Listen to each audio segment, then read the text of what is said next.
안녕하십니까, 박문호입니다. 제6강은 신경세포 내 골격에 대해서 말씀드리겠습니다. 신경세포 내에서 신경전달 물질이 어떻게 이동되는가, 또한 일반 세포들에서 일어나고 있는 세포 내 골격들에 의한 그 세포 움직임에 대해서 말씀드리겠습니다. 일반적인 그 세포를 염색을 해서 볼 경우에 일반적으로 책에 접하고 있는 그림하고 좀 다른 그림을 우리가 볼 수 있습니다. 세포들은 크게 그 안에 단백질 사슬, 단백질의 사슬이 세 가지 형태로 되어 있는데, 그 맨 첫 번에 이야기하는 것은 액틴 마이크로필라멘트, 액틴 필라멘트가 있고, 그거는 이제 말 그대로 세포의 근육이라고 합니다. 그리고 마이클로투블린, 미세 소관이라고 번역되는 마이클로투블린은 네일로드 트랙, 그러니까 세포 내에서 물질 이동을 주로 관여하게 되죠. 그리고 중간 필라멘트, 세포의 그 기계적 골격을 유지시켜 주는 세 가지 물질이 있습니다.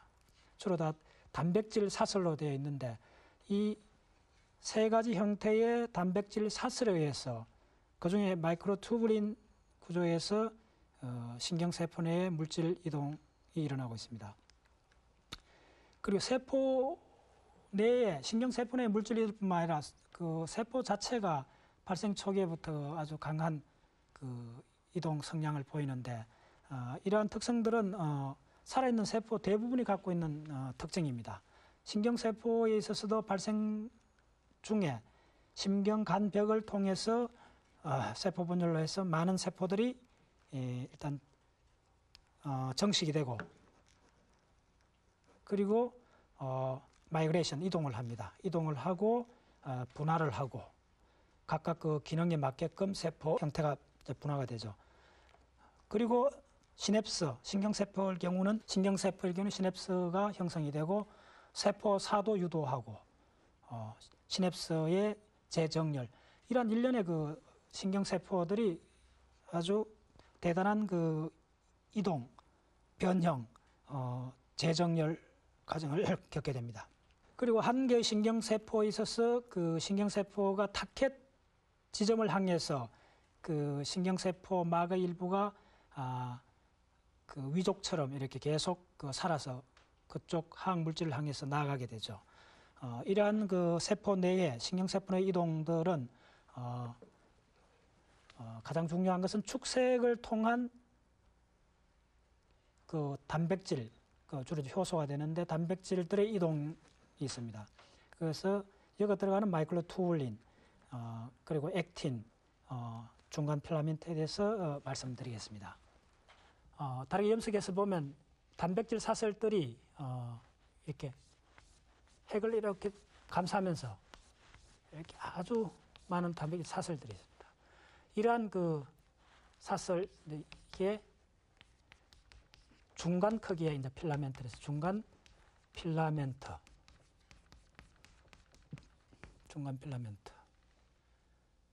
이 중간 필라멘트가 하는 일 중에 하나는 이 핵을 세포 가운데 이렇게 이 유지를 시켜줍니다. 이 필라멘트들의 망들에 의해서 핵이, 유전정보를 갖고 있는 핵이 제 위치를 갖고 아주 안정된 모양을 갖게 되는 거죠. 그리고 중간 필라멘트 하는 더 중요한 일은 옆에 두 개 세포가 있을 때,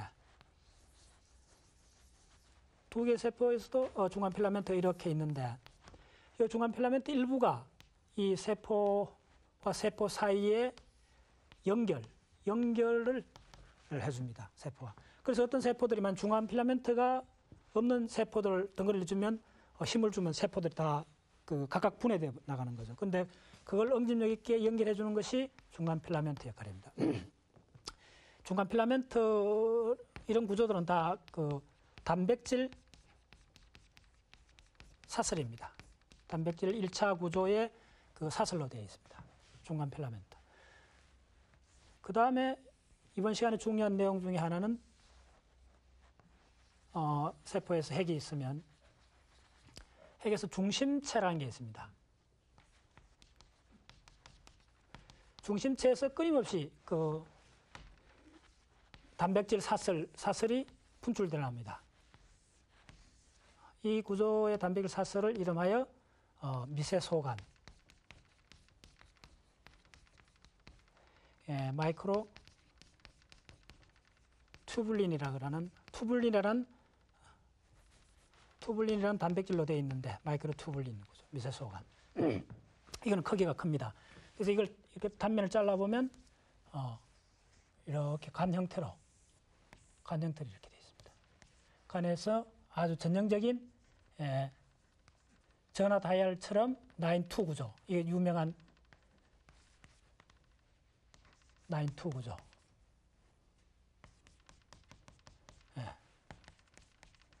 미세소관의 9-2 구조. 9-2 구조로 되어 있습니다. 그리고 세 번째 단백질 사슬은 이름하여 액틴 필라멘트라 하는 건데, 액틴 필라멘트는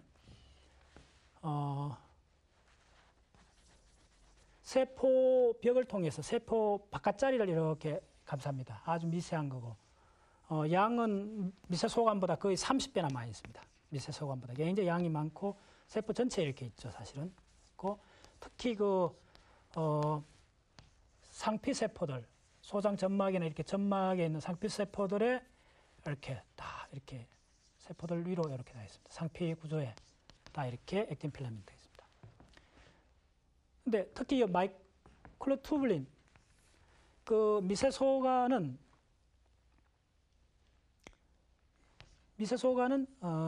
굉장히 다양한 모습을 갖습니다. 미세소관이 관여하고 있는 것을 예를 들어주면 세포분열,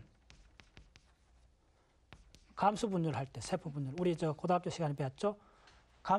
염색체가 감수분열 할 때 어떻게 됩니까? 이렇게 세포가 있다면 염색체들이 적도면에 이렇게 나열하지 않습니까? 그러면 이 중심체에서 방추사가 나온다 그러죠. 이걸 방추사라 그러는데, 이 방추사가 바로 마이크로투뷸린입니다. 그러니까 세포 감수 분열할 때 말을 들어가는 거. 그리고 선모와 편모 구조에도 마이크로투뷸린이 되어 있습니다. 그리고 또한 예를 들면 신경섬유, 우리가 지금 이야기하는 의식의 균형까지 가는 신경세포의 축색을 잘라봐도 9-2 구조가 나옵니다. 축색도 동일한 미세소관으로 되어 있습니다. 그래서 세포 분열, 선모, 편모, 그 단세포 생물이나 그 원생동물의 운동성을 가져오는 유명한 편모, 선모. 심지어 우리 유명한 편모는 어디 있습니까? 우리 사람한테도 있죠. 정자꼬리. 정자꼬리도 미세소관으로 되어 있습니다. 구조가 동일하게. 그 다음에 우리 기관지나 제핀벌레의 그 선모, 우리 심지어 나팔관에서 수정란 움직일 때도 선모, 그 다음에 기관지에도 선모, 많은 동물 세포에 흔히 볼 수 있는 편모와 선모도 다 미세소관, 마이크로투뷸린으로 되어 있습니다. 그 다음에 축색에서도, 본 강좌에서 중요한 축색에서도 어떻게 되느냐 하면, 다시 그래야겠습니다. 신경세포가 이렇게 있으면, 여기는 시냅스가 있지 않습니까? 그래서 이게 다른 신경세포체에도 이렇게 접속을 하고 있죠. 연접을 하고 있는 이게 시냅스가 되는데, 결국은 이 신경세포의 가운데 이제 세포체 핵이 있고, 핵이 있는데 이 축색 굉장히 기지 않습니까? 축색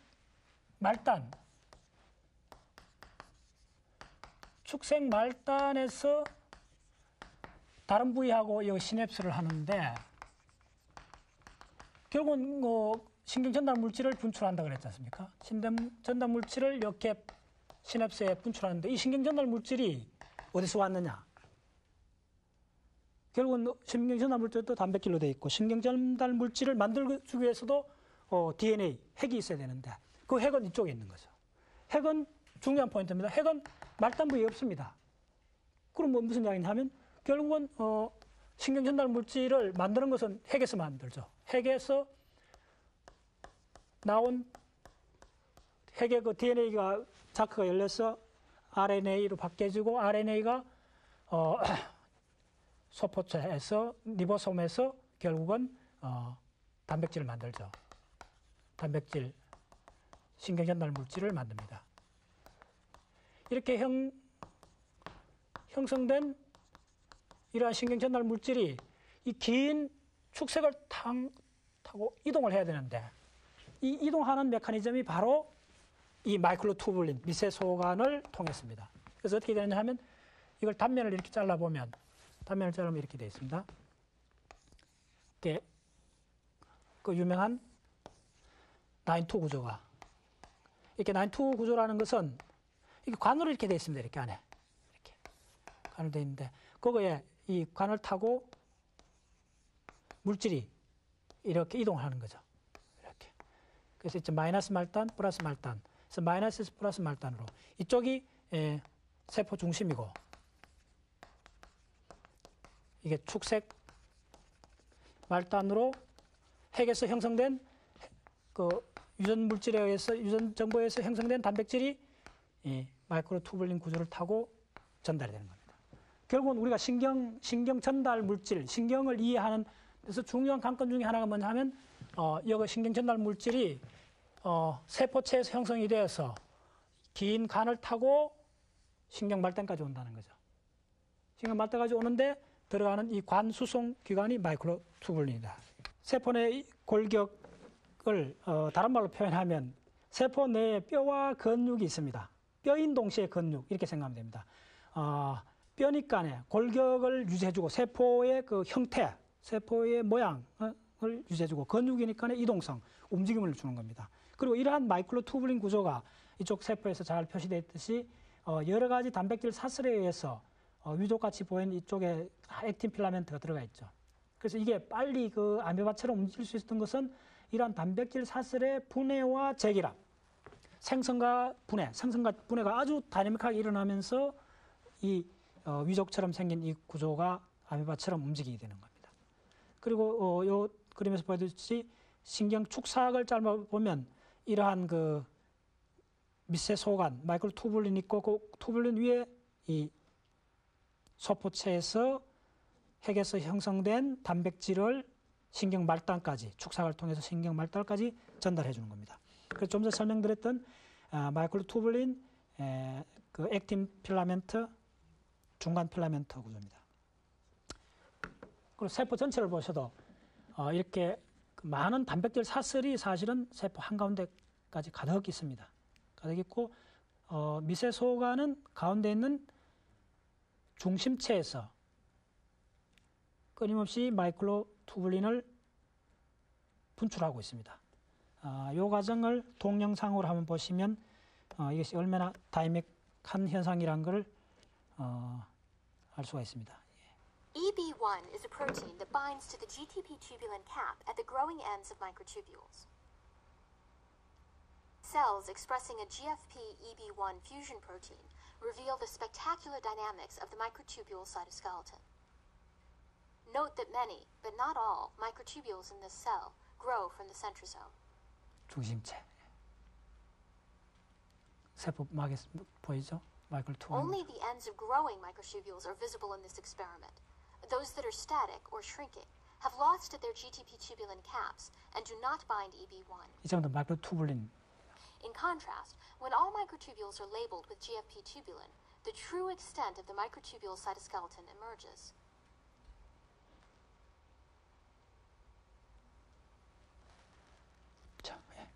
Both growing and shrinking microtubules. 마이크로투뷸린이 생기고 사라지고 하는 그 다이내믹한 과정을 지금 동영상으로 보고 있습니다. 어떤 세포에도 진핵세포인 경우에 이러한 그 중심체에서 아까 보셨죠? 중심체에서 끊임없이 마이크로투뷸린이 분출되고 있고 미세 소관 마이크로투뷸린이 하는 크게 세 가지 역할 중에 하나가 세포 분열. 세포 분열할 때 염색체가 적도파인에 나열됐을 때 방수차가 나가서 양극으로 염색체를 끌어오는 거. 끌어오는 이게 바로 또 마이크로투뷸린이고 그 다음에 또 세포 질도 이렇게 두 가지로 나눠주지 않습니까? 두 개의 딸 세포로. 이렇게 세포 질을 구역 짓는 거. 이것도 바로 액틴 필라멘트가 하고 있습니다. 두 가지로. 예. 그 다음에 선모, 편모 운동. 우리 정자의 꼬리에도 보면 어떤 식으로 되어 있나 하면, 이렇게 마이클로 투블린이 이렇게 되어 있습니다. 투블린이 미세소관이 이렇게 되어 있고, 가운데 격자처럼 이렇게 되어 있죠. 격자처럼 있으면 이 꼬리의 움직임이라는 것이 이렇게 격자로 이렇게 되어 있는 데서 이게 엇갈릴 경우에 이게 휨 운동을 일으키는 거죠. 격자가 엇갈릴 경우에 이게 휨 운동이 되는 겁니다. 그래서 정자 꼬리가 이렇게 움직이는 것도 편모 꼬리가 움직이는 것도 선모 꼬리가 움직이는 것도 마이클로 투블린, 미세소관의 동작에서 나온 겁니다. 그리고 지금 다시 한번 말씀드린 건 축색을 통해서 신경전달 물질의 전 이동도 마이클로 투블린 미세소관 위에 소관을 타고 세포체에서 만들어진 신경전달 물질이 요 소낭에 포장이 되어서 이렇게 움직이는 겁니다. 이렇게 움직여서 신경말단까지 가는 겁니다. 그리고 또 해수되는 물질들은 또 역방향으로 미세소관을 타고 세포체로 가서 세포체에서 분해되는.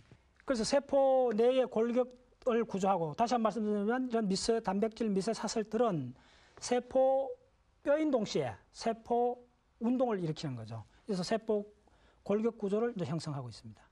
신경세포를 예를 들면 신경세포 안에도 이렇게 세포 골격, 미세소관이 쭉 나와 있죠. 수상골격. 그래서 요 보시면 여러 가지 그 미세소관, 미세섬유 이런 미세소관을 타고 이 여러 가지 단백질 포장된 단백질 소포들이 이렇게 이제 신경말단으로 이동하게 되는 겁니다. 다시 한번 말씀드리면 신경말단은 핵이 없으므로 단백질을 신경말단에서 합성을 할 수가 없습니다. 그래서 멀리 있는 핵에서 합성된 것이 오랜 시간 걸쳐서 신경말단으로 이동하게 되는 겁니다. 미세소관 구조를 타고. 도식으로 잘 표현되어 있죠. 신경 축색. 축색에 이렇게 보면 단면을 보면 투블린, 마이크로 투블린이 있고 신경 핵에서 세포체에서 형성된 단백질 분자들이 신경 말단으로 소포체를 형성하고 또 해수되는 물질은 반대로 주행을 하고 있죠. 또 한 가지 그 신경세포에서 지난 시간에 말씀드렸듯이 중요한 부분은 미엘린 수초를 이야기했지 않습니까? 미엘린 수초. 유소신경인 경우에 미엘린 수초가 관계되어 있고 미엘린 수초 관계되어 있어서 그 활성 전이가 점핑 모드로 전압 펄스가 전달되는 과정을 이야기했죠. 이 전압 펄스가. 그러면 그 미엘린 수초, 신경 수초가 어떤 식으로 형성되는가를 그림이 잘 표현되어 있는데 이 그림에서 잘 보시면 놀랍게도 이 축삭, 이 기둥을 감싸고 축삭 기둥을 감싸고 있는 이게 판때기처럼 보이는 게 세포입니다. 글리아 세포, 일종의 그 수반 세포라고 하는데 글리아 세포가 이렇게 그 두루마리 감싸듯이 축삭을 감싸서 전련체를 만들고 있는 거죠. 축삭이 감겨지는 부위, 그것이 결국은 그 유수신경이 되고 유수신경화되는 순서가 우리 인간 브레인을 이해하는데 중요합니다. 유수신경이 쌓여드는 순서가 보시면 전 시간에 이야기했던 1차 감각 영역, 1차 운동 영역에 우선 먼저 쌓이죠. 다크한 영역. 다크한 영역에 축삭이 형성이 되고 그 다음에 이제 그 빗검친 연합 영역들에서 되고 그다음 최종적으로 가장 늦게 되는 축삭이 형성되는 곳이 이어서 보시면 두정연합 영역과 전전두 연합 영역이죠. 결국은 이제 종합적 판단을 하는 전전두 연합 영역이 사춘기 이후로도 계속 축삭이 형성되면서 결국 무슨 이야기냐면 계속 브레인이 발전한다는 거죠. 축삭이 많이 형성되면 브레인의 그 속도가 빨라지고 여러 가지 효율적인 사고 및 판단을 할 수 있는 부위가 형성되는 거죠. 그러한 전전두엽이 오래도록 축삭이 형성된다는 점은 우리 인간 의식을 인간의 판단력, 인간의 그 브레인 펑션을 이해하는 데 중요합니다. 자, 이 신경세포가 무슨 사고로 해서 이렇게 잘라졌다. 물론 이쪽에 절단되기 전에 이렇게 수초가 이렇게 있었죠. 수초가 있는데 절단이 되면 어떻게 되느냐? 이 수초에 관련되는 정신병이 굉장히 많습니다. 그 병 정례가 여러분 잘 아시는 다발성 경화증,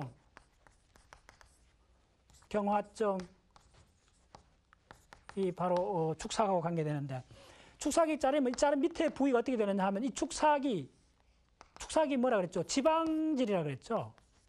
대부분 지방입니다. 그래서 지방이 축삭을 형성하기 때문에 지방 축삭이 많이 모인 곳의 색깔이 하얗고, 그래서 우리 뇌의 대부분 차지하는 축삭 덩어리가 있는 대뇌 피질 밑이 하얗게 보이는 부분이 백질이라 그랬죠. 예, 삼겹살이 하얗다 그 이야기 했었죠. 지방이 있다는 그랬습니다. 그럼 여기서 축삭이 잘리면 이 밑에 부위가 어떻게 되느냐 하면 이 축삭이 벗겨집니다. 축삭이 붕괴가 됩니다. 붕괴가 되면 이게 지방이기 때문에 속에 지방 방울이 형성되는 거예요. 예. 그림에서 보시면 어느 부위냐 하면 지방 방울을 형성하지 않습니까?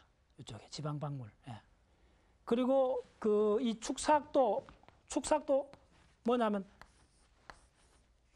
글리아라는 세포에서 축삭이 생겨졌지 않습니까? 글리아라는 이 세포가 이렇게 축삭을 감아서 축삭이 형성되는데, 글리아 세포가 이게 이제 벗겨지면서 세포가 이제 붕괴되는 거죠. 죽는 거죠. 세포사하는 거죠. 이쪽에.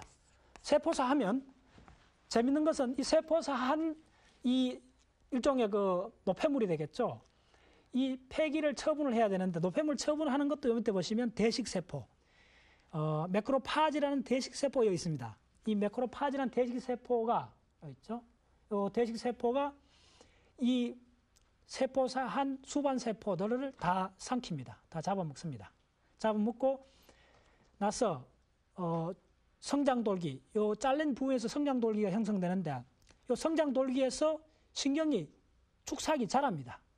예, 축삭이 이렇게 쭉 자라서 밑에 늘어오죠. 늘어오면서 요 위에서부터 새로운 그 싱싱한 그 수반세포가 이렇게 형성이 됩니다. 그래서 이 예를 말씀드린 것은 세포라는 것이 아까 그 마이클로 투블린 동영상에서 봤듯이 가만히 있는 것이 아니고 그 엄청난 다이나믹스가 있습니다. 세포 자체가. 일례로 DNA 사슬 이중나선이 그 단백질 합성해서 이중나선이 이제 그 소위 자크가 열린다 그러지 않습니까? 이중나선이 풀어져야 되는데, 그래서 그 한 상보 사슬을 만들고 이제 그게 RNA가 되죠. 상보 사슬을 만들어야 되는데, 이 자크가 풀리는 속도가 거의 7,000 RPM, 분당 7,000회 이 사슬이 풀린다는 거예요. RPM, 이 회전 속도가. 회전하면서 이게 사슬이 풀리는데, 그만큼 분당 7,000 RPM으로 굉장한 다이나믹스를 갖고 있죠. 예. 그리고 요 많은 쪼매는 세포들이 이제 다 글리아 세포에서 나온 건데, 신경세포의 거의 여보세요? 글리아 세포가 뉴런, 신경세포의 10배에서 50배나 많은 거예요. 수십 배가 많다 이거죠. 예. 그 뇌의 대부분 숫자로 따져서는 신경세포가 많은 것이 아니고 그거에 수십 배 많은 글리아 세포가 있는 겁니다. 글리아 세포 하는 일은 뭐냐 하면 아까 하듯이 신경세포의 축삭을 감싸서 신경 전달을 잘해주고 신경을 지지해주고, 그리고 또 그 세포에 영양을 공급해주고 세포의 노폐물을 제거해주고 신경세포에. 예. 그래서 이제 축삭이 쭉 형성돼 있죠. 예. 글리아 세포들이 이제 성상세포도 만들기도 하고, 성상세포는 중요한 혈내장벽을 형성합니다. 혈내장벽은 그 뇌 전체 그 약물 투여할 때 항상 나오는 이야기인데, 혈내장벽은 간단합니다. 혈내장벽은 왜 우리가 그 브레인은 포도당만 섭취한다 그러지 않습니까? 왜 브레인에 다당류나 이당류 이런 것들이 단백질이나 이런 것들이 왜 섭취가 안 되느냐? 간단한 이유는 이 브레인을 구성하고 있는 그 모세혈관이 우리 인체를 구성하고 있는 모세혈관하고 구조가 다릅니다. 모세혈관 구조가 다릅니다. 자, 모세혈관도 세포로 되어 있습니다. 예, 이 점이 참 재밌는데, 우리 인체의 거의 모든 것들은 세포로 되어 있습니다. 모세혈관도 세포입니다. 근데 이제 모세혈관, 인체 내에 있는 모세혈관은 이런 갭이 있습니다. 갭이 있어서 큰 분자들이 들어갈 수가 있어요.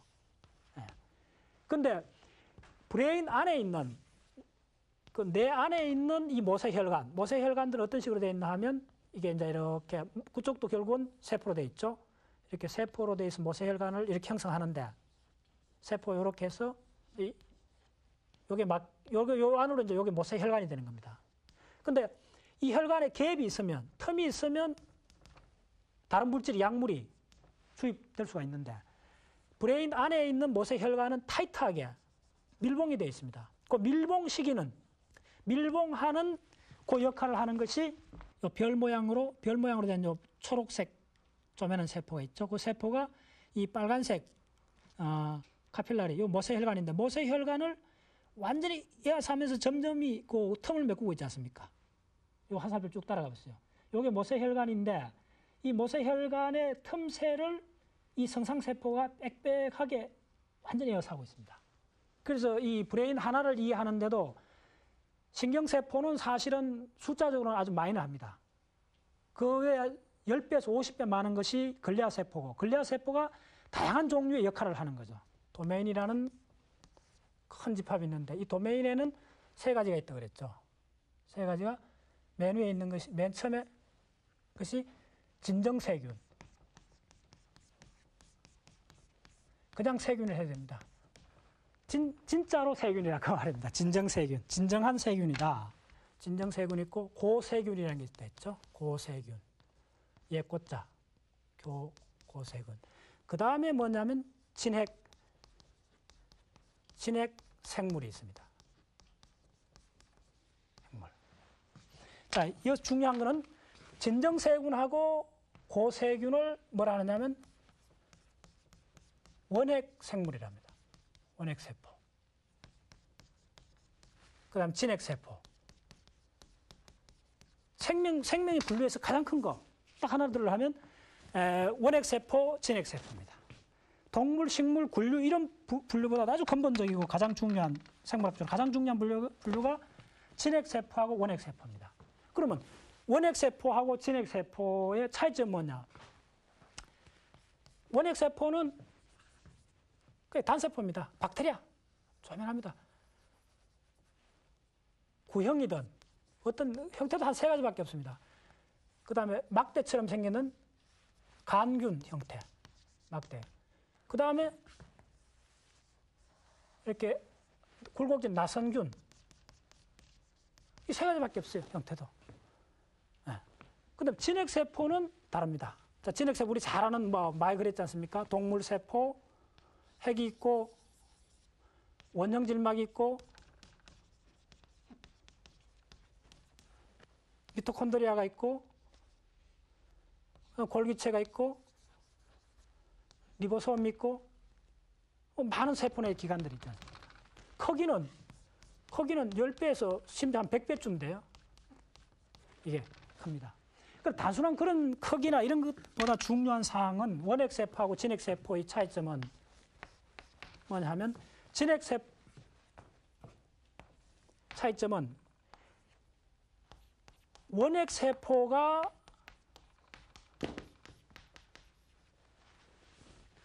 지구상에서 대략 30억 년 동안 원핵세포가 위대한 3가지를 만들어냈어요. 원핵세포가. 참으로. 뭐냐 하면 탄소동화작용,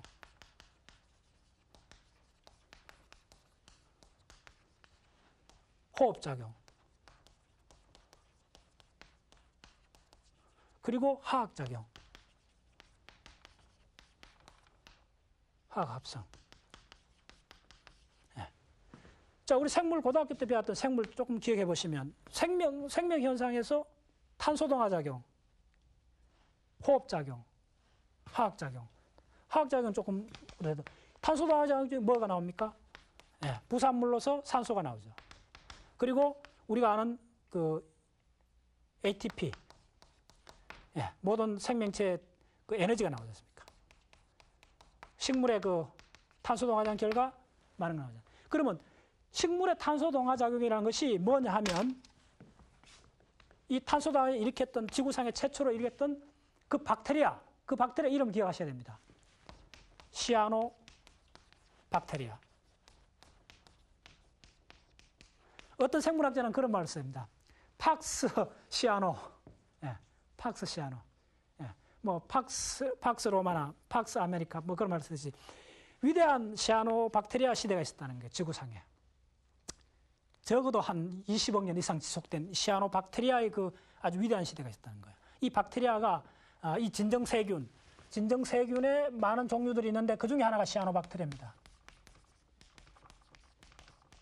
박테리아하고 또 유명한 스피로헤타. 다 이게 진정세균입니다. 그러면 생명현상의 가장 기본 이거 말고 뭐가 있느냐? 사실 별로 없어요. 이거 전부 다를 30억 년 동안 요 쪼매는 요 세 가지 형태로 된 이 원핵 세포들이 다 만들어주고. 그러면 진핵생물은 뭐냐? 진핵생물이 그렇게 힘을 발휘하게 된 거는 세포공생. 세포공생의 결과 원핵 세포들이 이룩했던 탄소 동화작용, 호흡작용을 하는 박테리아들을 삼킨 거예요. 삼켰는데 소화가 안 되고 숙주 상태로 10억 년, 20억 년 그렇게 지나온 거예요. 그래서 우리가 보는 모든 동물, 식물이 생긴 거예요. 요약해서 말씀드리면 우리가 보는 그 실록이 풀어지 않습니까? 지구상을 뒤덮는 실록, 그 거대한 나무들의 그 공화국, 그 풀어놓으면 전부 다 뭐냐면 시아노박테리아입니다. 시아노박테리아가 나무잎에, 엽록체에 다 들어가서 된 겁니다. 예, 좀 극단적으로 말씀드리면. 예, 시아노박테리아를 보고 있습니다. 여러분들 여름에 그 무성한 숲을 볼 때 시아노박테리아를 생각해야 됩니다. 예. 호흡작용은 뭡니까? 호흡작용은 호기성 호흡작용은 바로 미토콘드리아죠. 미토콘드리아도 지난 시간 말씀드렸지 독립된 생명체죠. 박테리아였어요. 근데 이제 잡아먹혔죠. 세포공생. 예, 잡아먹힌 거죠.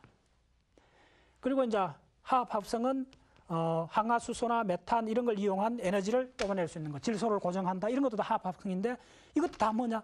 원핵 생물들이 30억 년 동안 만들어낸 거예요. 그러면 진핵 생명체는 뭐냐? 진핵 생명체는 이 원핵 생명체를 받아들여서 몸집도 커지고 큰 세포가 되면서 이 세포들끼리 모여서 다세포로 간 거죠. 다세포로 가서 생물의 공화국을 만든 거죠. 동물, 식물, 균류 이런 걸 만든 거죠. 그래서 아직도 우리 지구상의 생태계에 있어서 가장 중요한 것은 원핵세포입니다. 원핵생명체. 그래서 진정세균, 고세균 이런 거죠. 진핵생물은 이 두 가지 세균을 특히 진정세균 중에 시아노박테리아, 스피로헤타 이런 것들을 받아들여서 다세포 형태로 나가게 된 흐름이죠. 세포 공생설이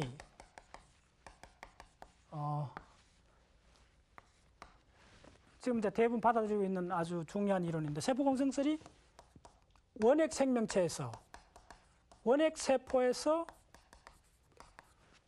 진핵 세포로 어떻게 바뀔 수 있는가에 대한 이론입니다. 원핵 세포에서 진핵 세포 어떻게 바뀔 수 있는가? 그림으로 설명을 드리면 진핵 세포, 원핵 세포의 모양은 아주 일률적으로 이렇게 되어 있습니다. 원핵 세포 모양은 바깥에 세포벽이 있습니다. 세포벽이 있고 안쪽에 원형질막이 있죠. 예, 원형질막이 있습니다. 그리고 유전정보, 중요한 유전정보는 이렇게 플라스미드 형태로 이렇게 있죠. 이렇게 떠다니고 있습니다. 세포질 안에. 그리고 단백질을 합성하는 리보솜이 세포질 안에 이렇게 점점이 있는 이런 형태죠. 이게 원핵세포입니다. 예. 그래서 이 원핵세포에서 진핵세포가 어떻게 나오느냐 하면 처음에 중요한 것은 이 세포벽이 굉장히 단단합니다. 세포벽이 그 원핵세포에서 세포벽이 단단하기 때문에 변형이 어려워요. 그래서 먼저 이 변형을 하기 위해서 이 원핵세포의 세포벽이 사라집니다. 과정에서 세포벽이 사라지고 세포 원형질막만 있다 합시다. 굉장히 유동성 있는 막만 남아 있을 때 그래서 이렇게 유동성 있는 막이 이렇게 있다 합시다. 이 세포벽에서. 그러면 유전 정보도 이렇게 떠다니고 있죠. 그 리보솜이 이렇게 있습니다. 세포벽이 이제 사라진 거죠. 사라지고 이렇게 된 거죠. 그 다음 어떻게 되느냐 하면 이게 이제 원형 질막만 있을 때 이게 유동성이 있기 때문에 안으로 함립되는 현상들이 많이 일어납니다. 어떻게? 이렇게.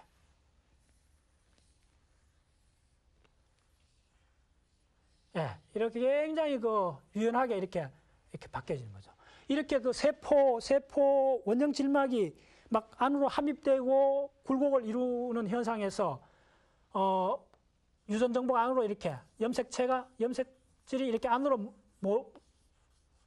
이렇게 안으로 몰리게 되는 거죠. 몰리게 되고, 중요한 거는 리보솜이 이 세포 원형 질막을 중심으로 이렇게 많이 이렇게 분포를 하게 되면, 자, 그 다음 단계는 어떻게 되겠습니까? 보세요. 그 다음 단계는 여기서 굉장히 중요한 변이가 일어납니다. 안으로, 이게 입체로 생각하셔야 됩니다. 이 단면을 이제 설명드리는데, 입체로 생각하면, 요거 이렇게 딱 붙어버릴 수도 있죠. 붙어버리고, 요런 구조도 생길 수가 있죠. 네, 요 점이 아주 중요한데, 요런 구조가 많이 생기면 어떻게 되느냐 하면, 이렇게 돼서, 유전물질이 이렇게 있고, 이런 이 막이 함입돼서 생긴 이런 구조들이, 예. 그리고 아까 요 리보솜이 요 막 부근을 이렇게 만들지 않습니까? 그래서 여기 함입돼서 이렇게 생겼을 때 그럼 어떻게 되냐면 막 주위로 단백질 만든 리보솜이 많은 이런 구조가 되겠죠. 예. 물론 이쪽에도 리보솜이 있습니다. 자, 그 다음 단계를 좀 더 재정리를 해보면, 어떻게 그릴 수가 있느냐 하면, 이게 이제 세포 공생설을 모식으로 그리는 겁니다. 그 다음 단계에 가서,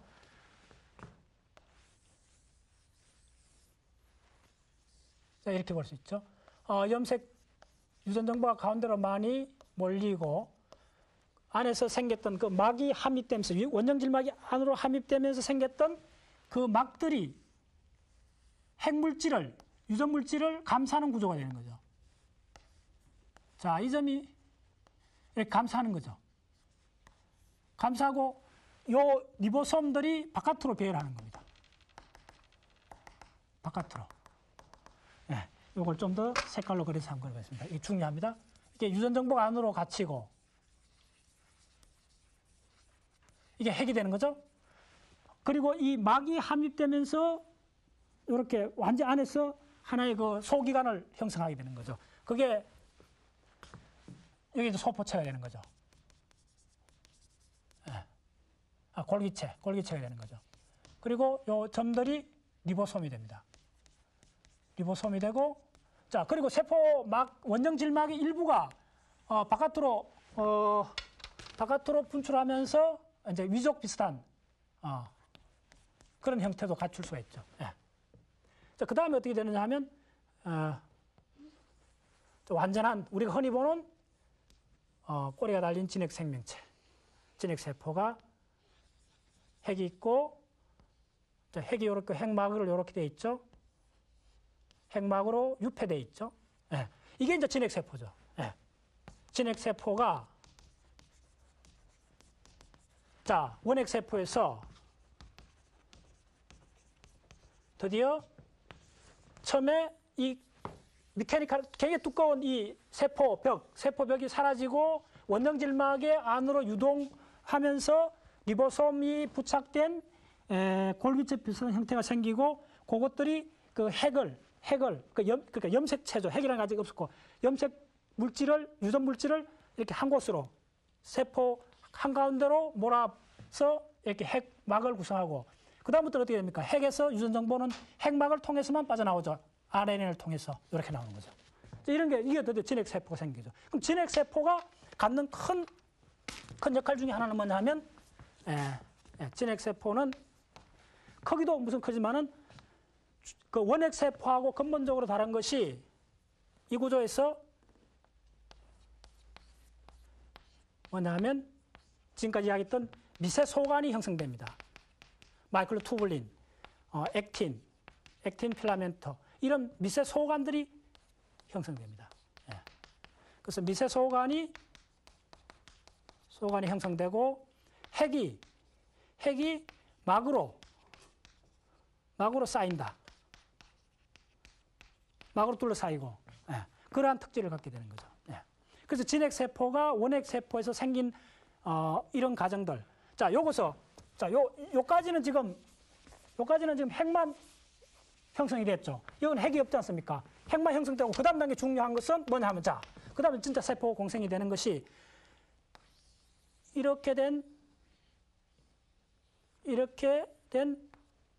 핵이 이렇게 생겼고 이렇게 핵을 둘러싼 막 구조가 생기는데 우연히 어떤 박테리아가 이렇게 온 거죠. 박테리아가 이렇게 함입된 부분에서 소위 잡아먹히게 되는 거죠. 자, 잡아먹히면 어떻게 되겠습니까? 이런 구조로 이렇게 왔을 때 위족처럼 나왔는데 이 구조가 그 다음 이렇게 감싸버리는 거죠. 이렇게. 그러면 그 다음 그림은 어떻게 되느냐 하면 자, 이게 핵이 있고 요거에 들어왔던 미토콘드리아 안으로 들어온 거죠. 안으로 들어와서 세포 내 소기관이 됩니다. 예. 자, 여기 중요한 거는 이 미토콘드리아가 바깥에서는 막이 하나였는데 안으로 들어오면서 세포 원형질막을 감싸기 때문에 이중막이 됩니다. 그래서 그 유명한 미토콘드리아 이중막, 이중막 이야기가 결국은 여기서 형성되는 겁니다. 그 다음 단계에서 어떻게 되느냐 하면 이 세포가 다시 한 번 더 공생을 하는 걸 예상해 봅시다. 핵이 있고 이렇게 둘러싸고 미토콘드리아는 들어와 있고 그 다음에 뭐냐 하면 엽록체, 시아노박테리아가 가까이 오면 이렇게 잡아먹히는 거죠. 이 구조가 있고 요 동일한 과정으로 요 막이 여기 쑥 들어가면서 막이 감싸버리는 거죠.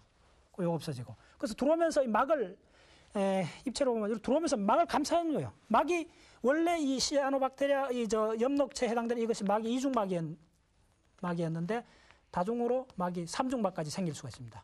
그래서 이렇게. 그래서 미토콘드리아, 엽록체까지를 이 세포가 다 세포 공생을 하게 됩니다. 이것이 바로 진핵세포가 생겼는 림마굴루스 유명한 세포 공생설의 그 모식도입니다. 이것은 현대 생물학에서 아주 중요한 이론이고 생명의 기원을 이해하는데 진핵세포의 기원을 이해하는데 거의 지금 확정돼 가고 있는 이론입니다. 조상이야기라는 책이 있습니다. 도킨슨은 조상이야기의 뒷부분에 가면 뭐라고 하냐면 그러니까 그 세포 공생을 이걸 뭐라고 이야기하느냐 하면 위대한 낭대부라 그래요.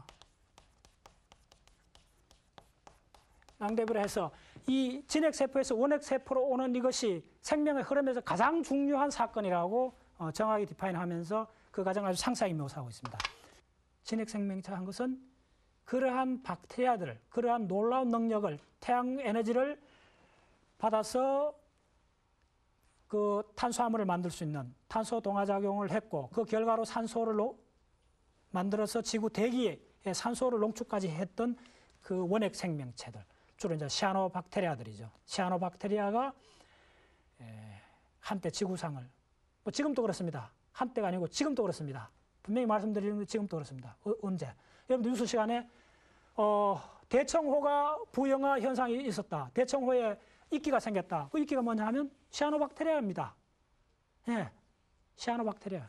거대한 우주에 나가서 지구를 찍었을 때 볼 수 있는 생명체는 그런 박테리아들입니다. 아직도 지구의 주인은 박테리아입니다. 이번 시간은 진핵 생명체의 형성 과정을 설명하기 위해서 세포 공생설을 중심으로 말씀드렸습니다. 감사합니다.